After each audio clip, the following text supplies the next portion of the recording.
All right, well, thank you for joining us for this second webinar about getting ready for Richmond. This webinar is focused exclusively on student life, but you are very welcome to ask any questions you may have about other things related to life in London or studying at Richmond. We will host 2 more webinars after this one for parents and guardians, and the last one to really focus on orientation and what's next. So let's get started. First of all, I'd like to introduce you to my fabulous team of student affairs professionals. These are the people that you will meet over email over the next month or 2, and they will probably be the first faces you see when you arrive here in London. So my name is Alison. I oversee the team of student affairs, and I do a lot of different things. Likely you will meet me on the first day. And if you do have questions at any point before you arrive or after you arrive, you can also find me in the Student Hub. I'm also joined by my colleague Elizabeth Alusha, who is our new Head of Student Support and Access. Elizabeth, do you want to introduce yourself? Absolutely, and I will turn my camera on just for a second so everyone can see me in real life.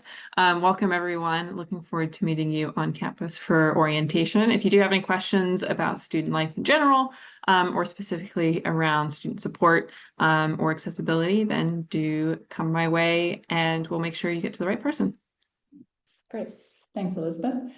Right next to Elizabeth there is Ian Lunny. Ian is our Student Accommodation and Community Support Officer. He is crossing over paths with Brittany Yaxley, who you may have met if you have booked your housing already. And both Brittany and Ian have joined us. Ian, do you want to say a quick hello?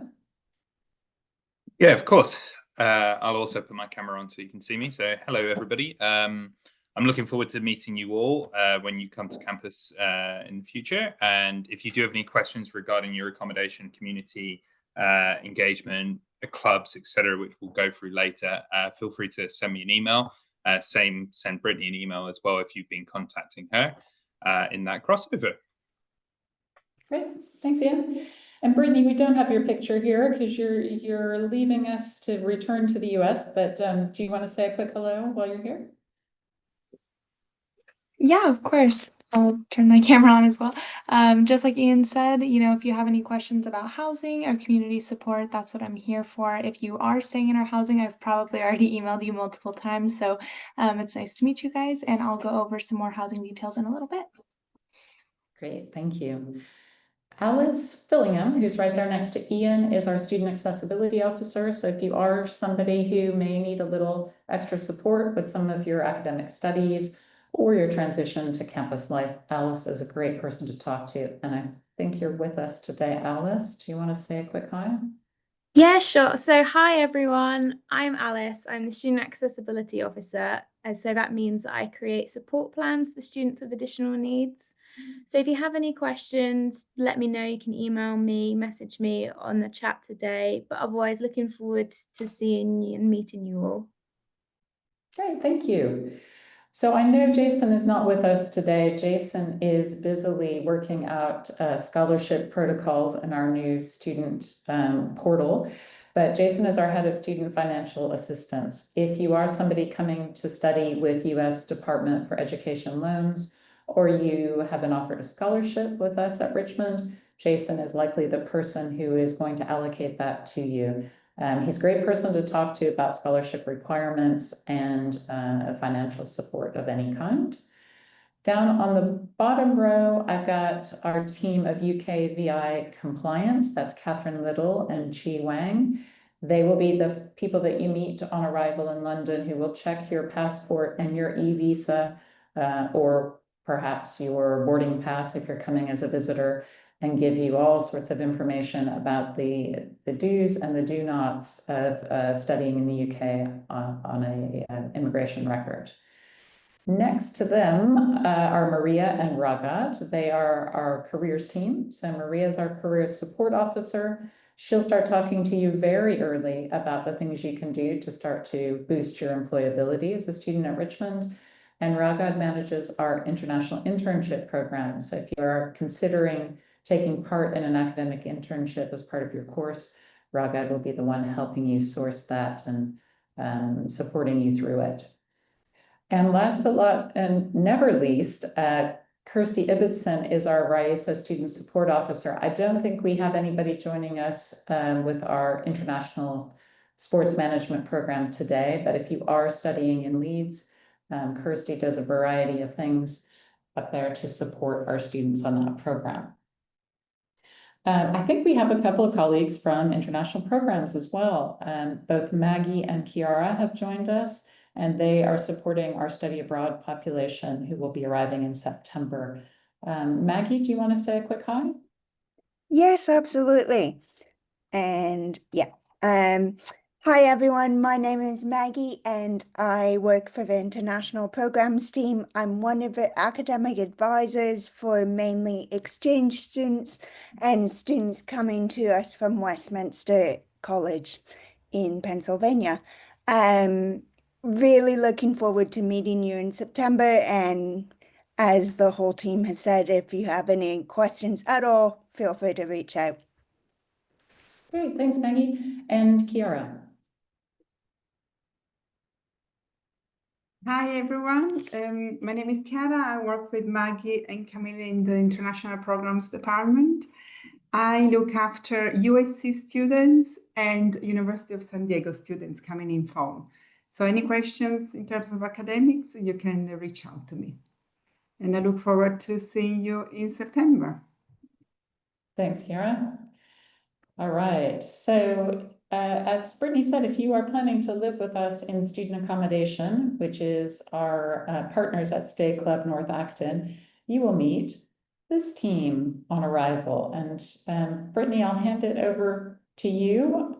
Just tell me when you're ready to click slides. All right, thank you, Allison.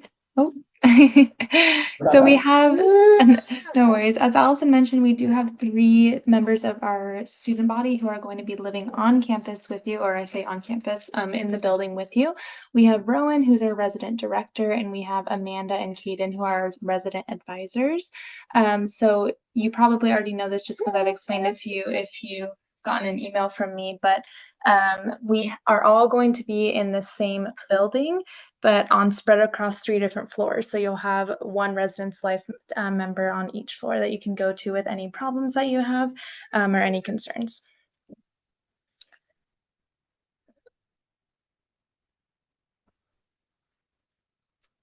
All right, and then so this is the student accommodation building. So we are partnering with Stay Club North Acton, as Allison said.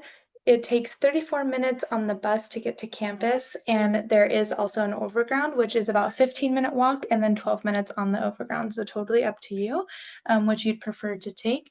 We will, with the residence life staff, we will go with you guys from the student accommodation to campus just to show you how to do it on both ways, overground and bus.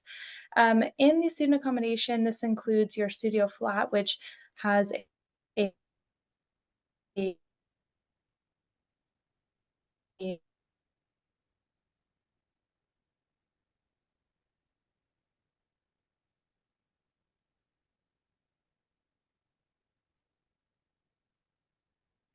think we might have lost Brittany there for a second, but I can tell you a little bit about Stay Club North Acton. So for those of you who...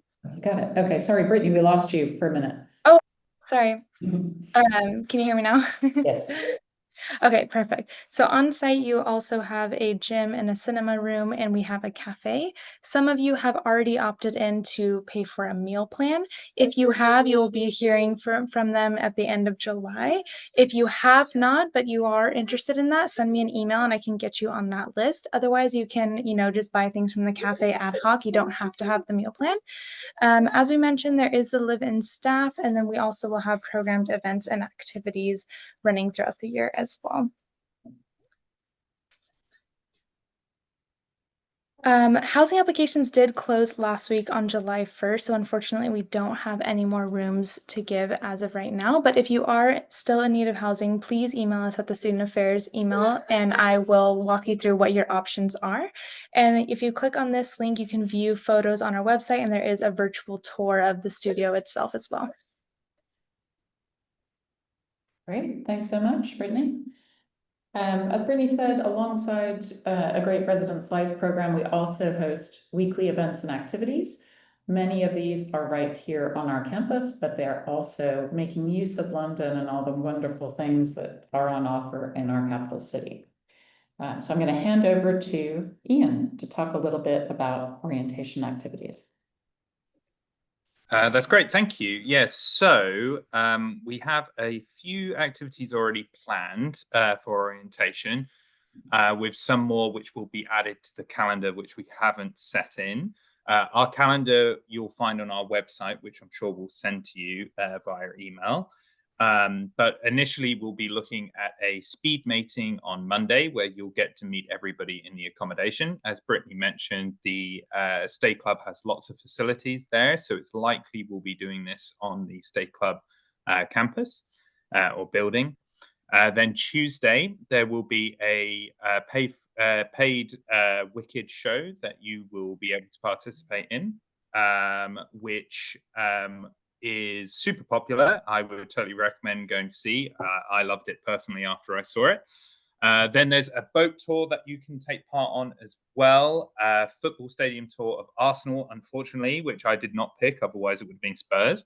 But still, you can go see one of the bigger football clubs in London. A fantastic London Eye, which I would totally recommend taking part on because it's really great. A bus tour of London as well. And Buckingham Palace on Saturday, and then a Tower of London tour. All of these will also have student leaders and people that you'll meet throughout the week taking part. So you won't be a stranger to people there. We'll also have some free events that you can take part on, which we, as I mentioned, we will put on our calendar and email you as well, so you're aware of them. So as I mentioned, here is some more as well for our student day trips as well. So these are happening on all of those dates that you can participate on. They're all paid, so that's the cost of them there, but there's lots of exciting things that you can take part in throughout the calendar year, which you can also scan that QR code and get a discount for as well. So if you have any questions on those, obviously email us to let us know. But there are also events throughout the year on campus that we'll be having with our clubs and societies as well. Which leads us to that. Speaking of clubs and societies, let's go straight in there. So there's lots and lots of clubs and societies on site. Here is a selection of some of them. We have some of our most popular ones this year have been our GSA one, which has been fantastic. GSA is the Gender and Sexualities Alliance, super popular. We also have our Korean Culture Society, which is super popular as we are partnered with something called the Xinjiang Institute. So there's lots of events, free food, which we all like taking part in. But there is just a myriad of things that you can really find your people on campus and find your home on campus in these societies. So there's lots of options there that you can scan that QR code now on screen to have a look at the different societies we have. And also, if you did want to make your own society whilst you're here for any time period, you can also do that as well for your passion project that maybe you haven't found there. So yeah, there's loads to choose. You can always email as well. I think if I went through all of them, we would be here for quite some time. But that's just a small selection of some of the great ones that we have.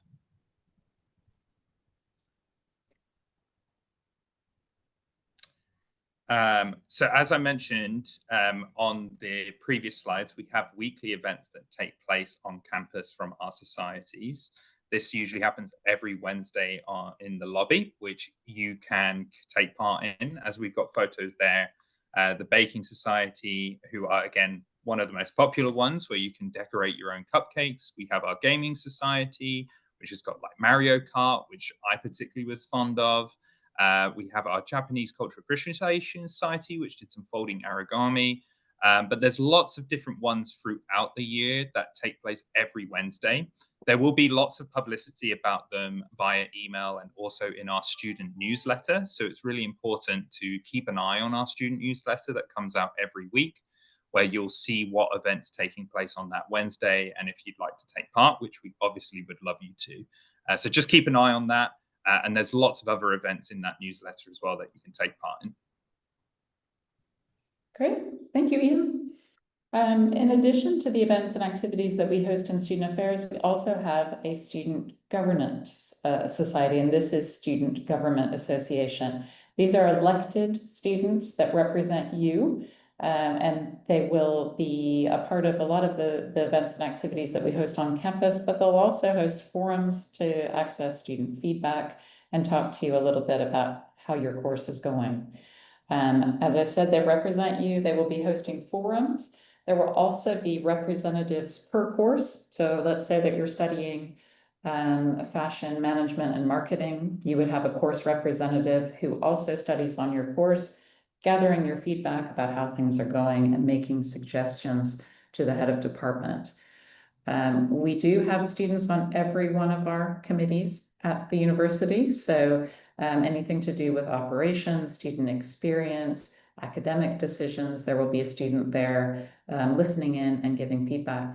And then, of course, there's some really exciting events happening through the SGA.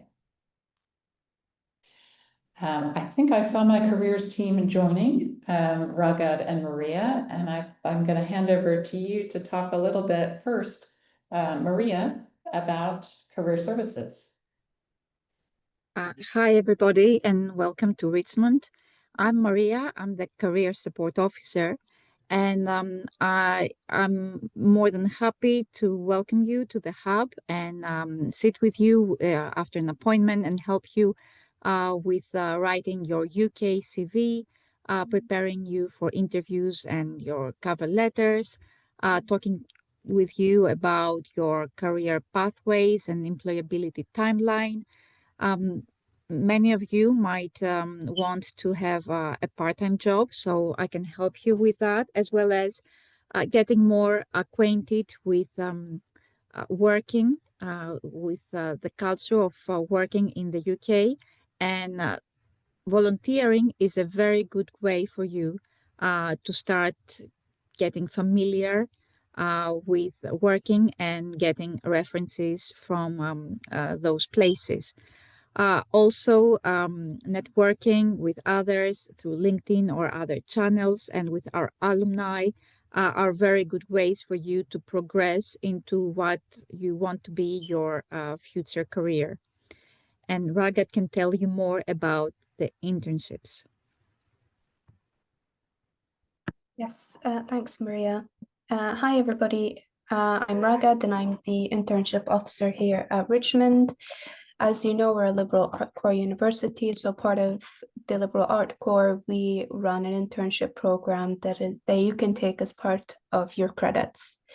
So if you have enough credits or you fit the criteria, which is 70 credits for undergrads and a GPA of 3.0, which is usually the students who do take the internship for credits, they tend to do it at the end because that's when you reach the criteria, or you meet the criteria that we need you to have in order to progress to the internship program. The idea is for you to obtain new skills and expand on your academic knowledge into the workplace. As it's displayed on the screen, you're required to work 210 hours within 8 to 15 weeks. This is obviously between the time that you're at Richmond during the semester. You can do it part-time or full-time, depending on what your schedule is like. In terms of where to go or how do you obtain an internship, I am here to help guide you throughout that process from starting up with your CV, cover letters, and finding a placement. Obviously, we can never guarantee a placement, but we're always here to support and help you in finding the right placement for you. That's it for me. Thank you. Thank you. Okay, well, I know some of you may have some questions about visas, which is normal. They can be somewhat complicated. But one of the things you should know as somebody studying on a student route visa, so not as a visitor, but applying for a visa to come and study a longer course, is that you do have working rights to work in the UK during your studies. You can work 20 hours per week during term time, and term time would be September to December and January to May, or early May. Outside of term time would be that very long summer period and the period in between the end of the fall semester and the start of the spring semester. So there's a significant amount of time you could really gain some good work experience here and get paid for it. If you're a visiting student, unfortunately, you cannot work. That is a stipulation of your visa as a visitor. This includes unpaid work as well as paid work. So we've looked at ways that we can involve visiting students in some of the project work that we do with local businesses and some of the work site visits, as well as guest speakers and other ways to network. So I'm going to cruise right into student visas and immigration. I know that Gemma, our head of admissions, is here. Gemma, stop me if I make any mistakes, or chime in if you have something to say in this area, as I know that you do most of the visa or all of the visa allocation for our new students. If you're coming here as a study abroad student, meaning that you're studying with us for just one semester, you will get a standard visitor visa. And if you are a US passport holder, you do not have to apply for that in advance. You can simply turn up with your admissions letter and get that 6-month validity on a standard visitor visa. You will need to show us your boarding pass on arrival, and you will need to show us your passport. It used to be when you came through immigration that you would get a stamp in your passport showing the time and date that you entered. But with so many e-gates now and everything moving electronic, it's not often that you get any stamps in your passport anymore. So we're going to depend on your boarding pass to show us the date that you entered the UK. New this year is that you do need to apply for an ETA. This is an electronic travel authorization. You can apply on an app. It costs you £16, and all it really does is it allows you to move through immigration smoothly on your arrival. So when you come in to see us on the first day after your move-in on Monday, you'll come to campus on Tuesday, bring your offer letter. When you go through border control, bring your boarding pass in electronic form or paper form and your passport. And we do like to remind students to remember your travel insurance. If you're coming on a standard visitor visa, you are not entitled to access to the National Health Service. You can only access it as a private patient. So you do need travel insurance to support you while you're here.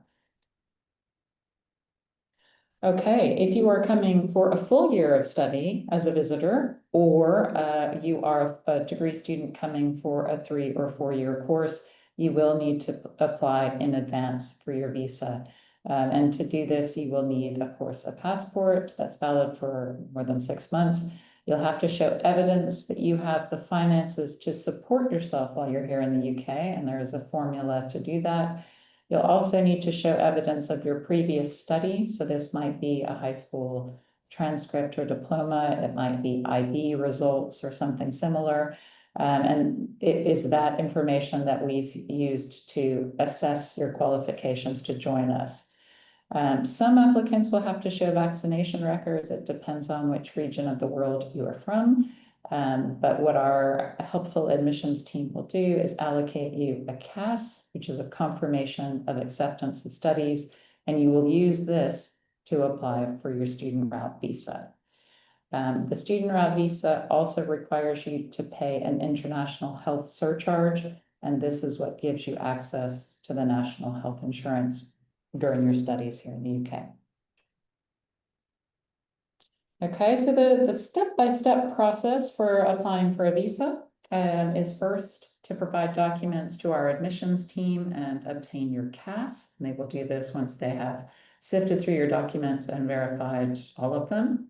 You'll then fill in an online student visa application, and this is for everybody who's not from the EU. If you are an EU passport holder, there is an app to do some of this. You'll need to make payment on your immigration health surcharge, and that is based on the number of months or years that you plan to study in the UK. You will book a biometric appointment, and biometric just means photographs and fingerprints. And again, this is not for EU nationals, but for others. You will be required to upload all sorts of documents on a document checklist, and then you'll wait for that decision. And ultimately, the decision will be made and emailed to you to the email address you use when you apply for your visa. Okay, if you are an EU national, there's lots of electronic processes that you'll have to go through, and there's a really helpful website there. Your visas are no longer a part of your passport. In fact, they are electronic. So you'll get an e-visa, and you'll need to access that with a share code. So all of this may sound overwhelmingly complicated at this point in time, but don't worry too much. We will help you through each step of the process. Okay, so again, for EU passport holders, you'll receive a decision and you can take action immediately to create your e-visa. There'll be information on your decision letter on how to do that, and information on how to find the ID immigration app so that you can prove your status. We will want a share code from you so that we can view your e-visa from here, and we ask that you send that to us as soon as you get it. For all other passport holders, remember you need that boarding pass, whether it's electronic or in paper, and you'll need your passport. If you have been able to generate your e-visa, we'd also like to see your share code. Gemma, anything I missed there that you want to add about visas and immigration? Thanks, Alison. No, I think that's covered everything, but I've just put our details in the chat. So if anyone does have any admissions, visa questions, feel free to pop them in the chat or to email us directly if you prefer, or we can catch up at the end of the session. But no, I think that covered everything. Thank you. All right, great. Thanks, Gemma. So let's move on to student health, well-being, and access. This is a really important part of what we do in student affairs. We know that being a student overseas can come with its complications, and we want to make sure that you feel adequately supported from day one. So I'm going to hand over to my colleague, Elizabeth. Absolutely. Thanks, Allison. As Allison just said, health and well-being is a huge part of your study experience because to study well, you need to be well. So part of what we do in the student affairs team is support your health and well-being and improve it as well. So that if you're coming with things that you struggle with, that we continue supporting you in the ways that you need to be supported, or help you find ways that work for you if you encounter challenges along the way. And that goes with both physical health and, of course, mental health. I'll talk in a minute about some of the specific mental health supports we have available to you as students. But of course, there is healthcare in the UK for all of you. If you are coming as a degree student, then since you will have paid the NHS surcharge, you have access to the NHS, and we can help you sort of navigate that. There's a lot of information on our website as well about registering with a GP. That's basically your basic doctor's office if you're not used to calling your doctor's office a GP.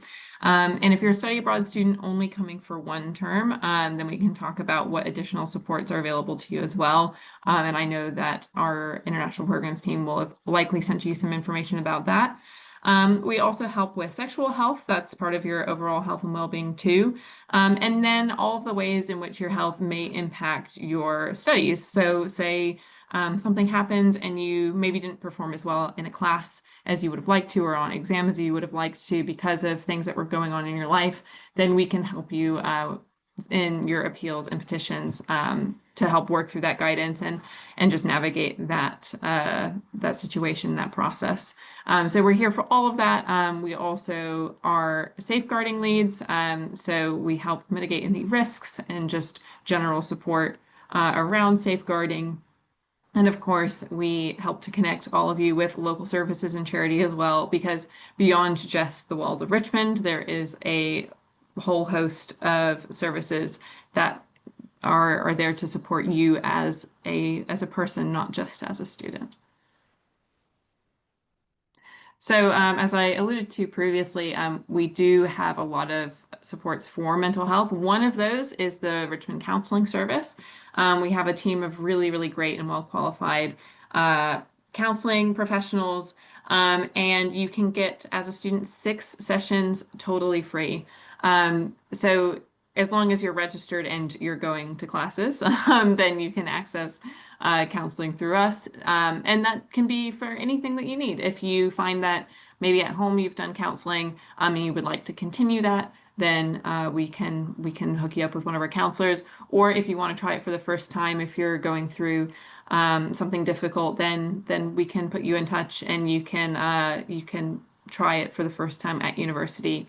It's available for students throughout their entire time studying here, whether it's just for a semester or for a full 4 years. Healthcare, excuse me, in the UK is free for people who are, the phrase is ordinarily resident in the UK. So if you're on a visitor visa, so that's anyone who is just studying abroad for 1 semester, we'll talk about that in a second. But for everyone else, so whether you're studying abroad for a full year or are here as a degree student, then you do pay that pesky immigration health surcharge that I mentioned before, unless you're exempt, in which case, well done you, because it is a hefty fee. But that is basically like paying upfront for all the healthcare that you might need while you're in the UK. And something that's quite cool about the NHS, if you're not used to free healthcare, is that healthcare is free at the point of need all the time, everywhere. So if you need an ambulance because you have an emergency, or you need to go to A&E, accident and emergency, which is like the emergency room, if that's a phrase that you're more used to. All of that is free, as well as regular GP checkups and specialist appointments. So we can help you figure out what services you need access to, what the best way to access those are. Again, there's a lot of information on our website about the closest GPs to campus, and that's something that we will cover in great detail at orientation. If you do have maybe a chronic condition or something that you know you're going to need treatment for, or prescription that you're going to need refilled while you're in the UK, whether that's as a study abroad student or as a degree student, do feel free to reach out to us at our student affairs email address if you have any questions and want to sort of get a head start on setting up what you need, or at least knowing where to go for when you do get here. So you don't have to like search during your first week if it's something that you know you're going to need long-term while you're here.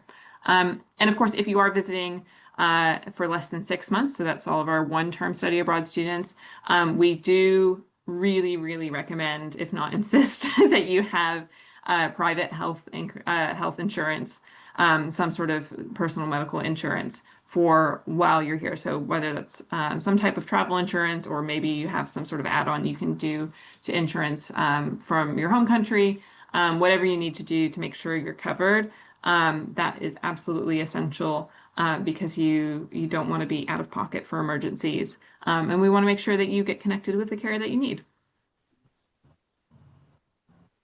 I'll let Alice jump in a second, but just to say quickly that we are absolutely behind making sure that everyone has what they need to succeed. So like I said, whether that's a chronic condition, a mobility concern, or medical concern, it could be special educational needs, whatever it is, we want to make sure that you have all the resources that you need to be successful here. And Alice, who I will let talk through this, is our point person for all of those things. So Alice, I'll pass over to you. Thank you.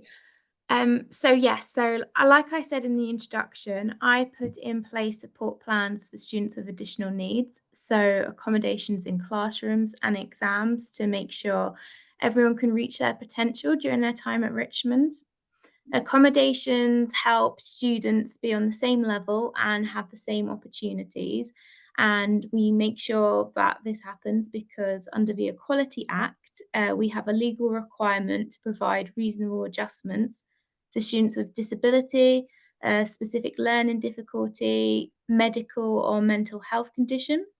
The accommodations we offer can include extra time in exams or for coursework.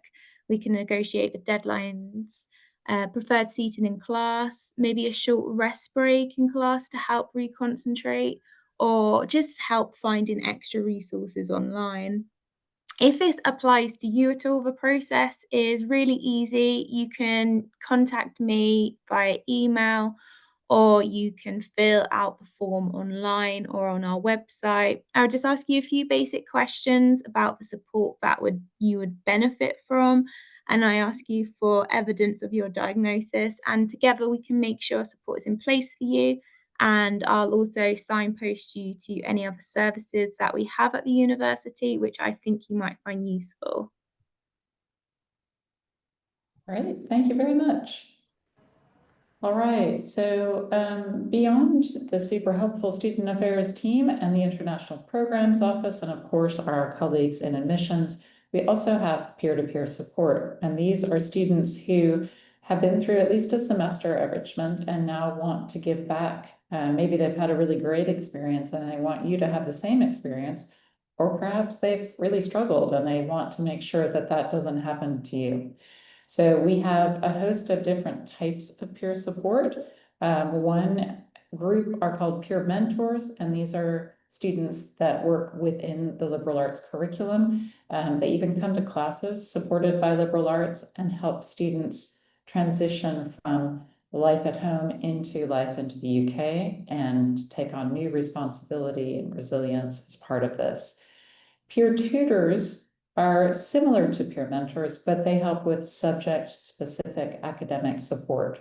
So if you are a business major, for example, you may have to take a somewhat complicated math class. If that were me, I would be absolutely terrified and I would go straight to a peer tutor for support. So we have some really talented students in specific subject areas who can help you if you find yourself struggling or you just want to get ahead in a subject area that you find somewhat confusing. New for our fall 2025 term are cultural ambassadors. These are students from around the world who are really interested in helping students from their region integrate into UK culture and life.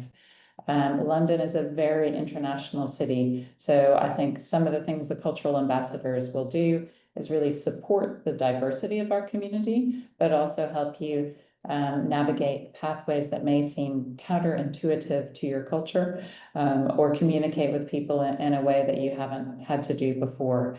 All of these students have come to us with specific ideas, maybe challenges they've had, and are really interested in improving student life at Richmond. So I look forward to welcoming them to the team. Before too long, or around early August, you will start to get some information from us about new student orientation. And if you're wondering when that is, you can mark your calendars right now. It starts on the 1st of September and runs for that entire week up until the 7th of September, and classes start on the 8th. We will be hosting a dedicated website, which will have a schedule, events and activities, and some student frequently asked questions. In early August, you will also get access to an email for Richmond, your own email account. You'll be joining Blackboard, our virtual learning environment, where you'll log on to an orientation course to get you ready and started on using that system. And then you'll also be able to sign up to activities and meet other people virtually. Before orientation starts, we'll be asking you to do a number of things that are part of an orientation checklist. Some of these are simple, like uploading an ID photo to get your student ID, telling us about your health history to make sure that we have all the support in place that you may need when you arrive. We will want an emergency contact for you and a local address, and you'll be doing all of that on our new student information system called Rio. Just to give you a really brief overview, and we are working on tweaks here and there to this schedule, this is what your orientation week will look like. So on Monday, the 1st of September, we are hosting Airport Collection. Our lovely International Programs Office will be meeting you, flying the flag of Richmond at Heathrow, and they'll take you straight to your student accommodation in North Acton.